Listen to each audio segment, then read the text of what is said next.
অনেক দিন ধরে সাবা মারোয়া চিকেন পাস্তা খেতে চেয়েছিল, আমিও বানাবো বানাবো বলে আজকে বানিয়েই ফেললাম। তো রেসিপিটি দেখা যাক। প্রথমে এই যে নতুন চুলা বসেছি, তো চুলাতে পানি দিলাম, এ পানি গরম হয়ে আসছে, এখন পাস্তাগুলো দিয়ে দিলাম।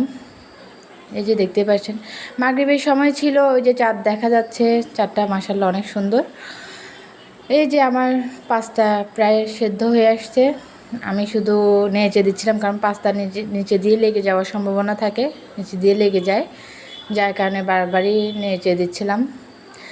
আর আরেকটা মানে পাস্তা যখন সিদ্ধ করবে একটু লবণ দিয়ে নেবেন। তো এই যে আমার সিদ্ধ শেষ, এখন আমি কড়াইটা বসিয়ে দিলাম, তো এখানে তেল দিয়ে দিলাম। আর চুলাও তো দেখতে পাচ্ছেন নতুন করে বানিয়েছি, যার কারণে আগুনও একটু কম, মানে আগুন ধরতে একটু সমস্যা হয়েছে প্রথম দিকে, পরে দিয়ে ঠিক হয়ে গেছে। এখন আমি চিকেনের যে কুচি কুচি করে ফালি করে রেখেছিলাম ওগুলো দিয়ে দিচ্ছি। আগে চিকেনটা আমি তেলে ভেজে নিব, তো চিকেন এখানে সবগুলো দিয়ে দিলাম।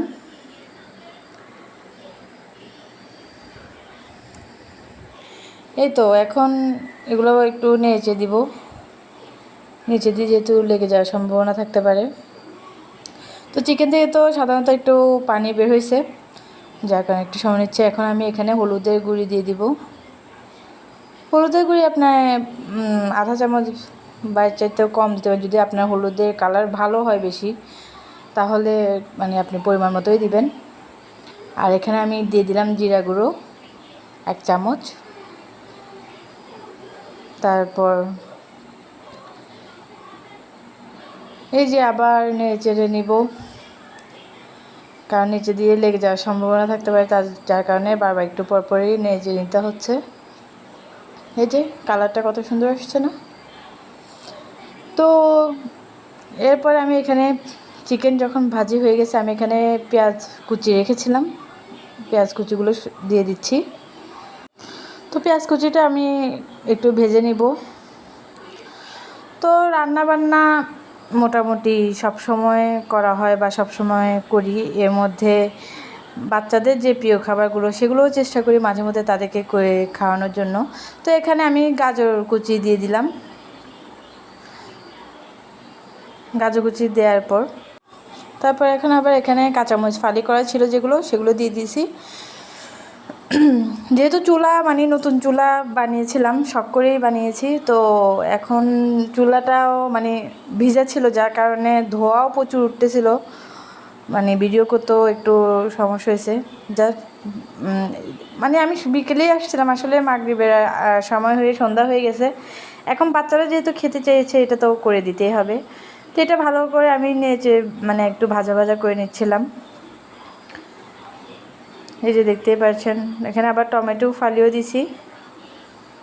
তো চলুন এর ফাঁকে দিয়ে একটা 2 লাইন গান হয়ে যাক। সোনা বরণ পাখিরে আমার, কাজল বরণ আখি, কোন দেশে হেতে গেলা উইরা রে, দিয়া মরে পাখি রে আমার, সোনার ময়না পাখি। তো এখন এখানে পাস্তা দিয়ে দিলাম, পাস্তা দিয়ে দেওয়ার পর আবার ভালো করে নেড়ে নিচ্ছি, যেহেতু মশলাটা নিচে যেন লেগে না যায়, যার কারণে ভালো করে চারপাশ দিয়ে উল্টা পাল্টা নিচ্ছি, যাতে ভালো করে মশলাগুলো পাস্তাগুলোর ভিতরে ভালো করে হয়ে যায়, সেট হয়ে যায়। তো দেখতেই পাচ্ছেন আমি অনবরত নাড়তেই আছি, এদিকে সাবা মারও অপেক্ষা করে বসে আছে তারা খাওয়ার জন্য, কখন খাবে। আর মায়ের হাতে রান্না তো সব সন্তানেরই বেশি পছন্দ। তো এই যে দেখেন কি সুন্দর কালার আসছে, মাশাল্লাহ। নিজের ঢোল নিজেই পিটে দিছি। আচ্ছা, তো এই যে আমার চিকেন পাস্তার লাস্ট লুক। তো সবাই অবশ্যই কমেন্টে জানাবেন কেমন হয়েছে, এবং কালারটাও অনেক মাশাল্লাহ ভালো আসছে। আমি আমার মতো করেই করছি, মানে আমি যেভাবে পছন্দ করি বা আমি যেভাবে পারি সেভাবে করছি। তো ভিউ সবাই ভালো থাকবেন, সুস্থ থাকবেন। আল্লাহ হাফেজ, আসসালামু আলাইকুম।